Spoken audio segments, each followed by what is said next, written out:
I challenge you to make this dua.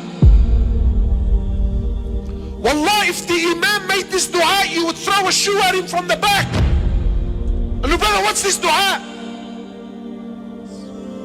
My dress is like the non-Muslim. My food is like the non-Muslim. My schooling is like the non-Muslim. My appearance is like the non-Muslim. My house is exactly like the non-Muslims.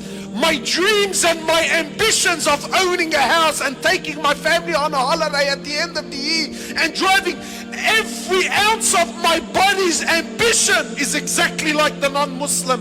My name was Muhammad, I changed it to Mo. My name was Mustafa, I changed it to Steve. Every ounce of me is dripping non-Muslim. Yeah, but brother, alhamdulillah, I'm a Muslim. The Prophet says, glad tidings, hani'an, hani'an, glad tidings to the stranger. Honestly, who feels like a stranger, bro? Who, bro? You walk into any restaurant, halal, not halal, Iza, yallah, kullu meshi, brother, bismillah, oh God, brother. We're deep down in our hearts. Where? Look, you know what? It's one thing when the brother says to me, listen, I have an addiction and I'm trying to deal with my addiction. Wallahi, I will appreciate it. Look, the man knows he has a problem. No, but I have an addiction and I'm in denial about my addiction and I try to use deen to justify my actions. Isn't that interesting? So you might tell me, look brother, you know, maybe the Prophet was going through hard times. On his deathbed, sallallahu alayhi wa sallam, he was going through sakarat al-maut, conscious, unconscious, in and out. So he lost consciousness. Aisha is there, radiallahu ta'ala anha. Then he wakes up. Then he says to Aisha, authentic narrations. He says to Aisha, imagine, Aisha was 18 years old when the Prophet died. How old was she? 18. And Allah called her and the others in the Quran, Allah called them Ummahat al-Mu'mineen, the mothers of the believers, meaning they have become haram on every man. Yani once the Prophet dies, sallallahu alaihi wasallam, no one can remarry her. 18 in a world and in a society where the man was everything. Imagine this 18-year-old is watching her husband die at the age, and she has her whole life that now she knows, I'm going to be alone. I can never remarry after him. So he wakes up from his, you know, he was unconscious, and says to Aisha, how much money do we have? This sunnah no one talks about.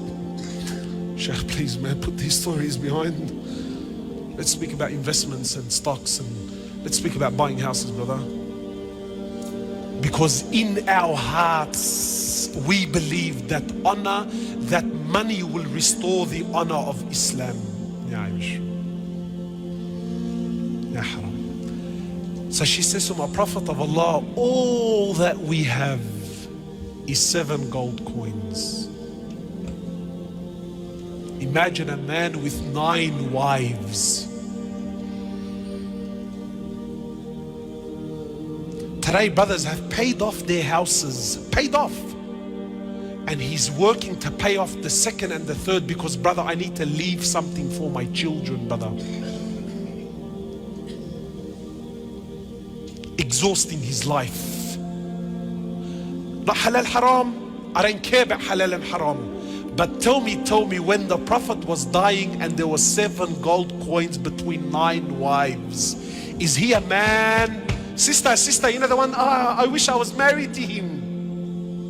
What Chanel handbag was he gonna buy you with 7 gold coins? Tell me, man. What hair and makeup studio were you gonna go to on a fortnightly basis? Tell me. What restaurant were you gonna be fine dining in? Tell me. So he says to Aisha, take the 7 gold coins and give them in charity now.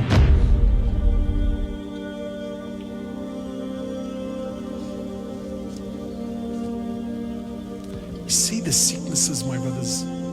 Just try this. Just try this. Go to a sheikh. Go to a sheikh. Tell him, look, sheikh, there's a religious brother. Don't tell him the prophet, because we've been programmed. We've become professional liars, my brothers. Professional. You know, some brothers would, brother, when you say the name of Rasulullah, oh, I get chills in my spine. Sallallahu alayhi wasallam, brother. Subhanallah, his name, it does something to me, you know. And yet you look at him from top to bottom, there's not an ounce of Rasulullah on him, sallallahu alayhi wasallam. Wallahi, just try it. Go to a sheikh and tell him, listen, sheikh, there's a brother we know, he has a big beard. He's dying and he's leaving his family with nothing. What do you think, sheikh? What deen is this? What fikr is this? What understanding is this? This is extreme, brother. This is a... Then tell him the Prophet left 9 wives with nothing. But he left them with something far deeper. He left them with Iman and Tawheed and belief in Allah. So he loses consciousness, then he wakes up and he says to Aisha, Aisha, what did you do with the 7 gold coins? 7 gold coins, Ya Rasulullah, leave him, man, let him be. Aisha, 18 years old, she's alone, haram, yani, leave her, khalas, 7 gold coins, yani, they're not gonna make her rich. No, like it's no, but there's something far deeper. So she says, oh Prophet of Allah, look at our mother, man. She said, I held on to them, I didn't give them away in charity. I'm scared. He says to Aisha, do you want me to die and stand in front of Allah while I still own something from this dunya? Is this how you want me to stand in front of Allah, Aisha?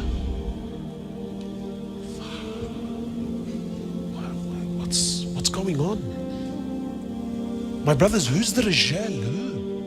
Who's the man? So you might think, look, brother, that's Rasulullah sallallahu alaihi wasallam, you know, like Allah was... No! In Bukhari, the dua of Rasulullah, Allahumma ja'al rizqa ali Muhammadin qut. Ya Allah, make the rizq of the family. The hadith is in Bukhari. Ya Allah, make the rizq of the family, not just Muhammad. Muhammad and his family, sallallahu, make the rizq and the provisions of Muhammad and his family the bare minimum. I challenge you to make this dua. Wallah, if the Imam made this dua, you would throw a shoe at him from the back. And look, brother, what's this dua? Because in our hearts, in the sicknesses of our society, a man is determined by his money.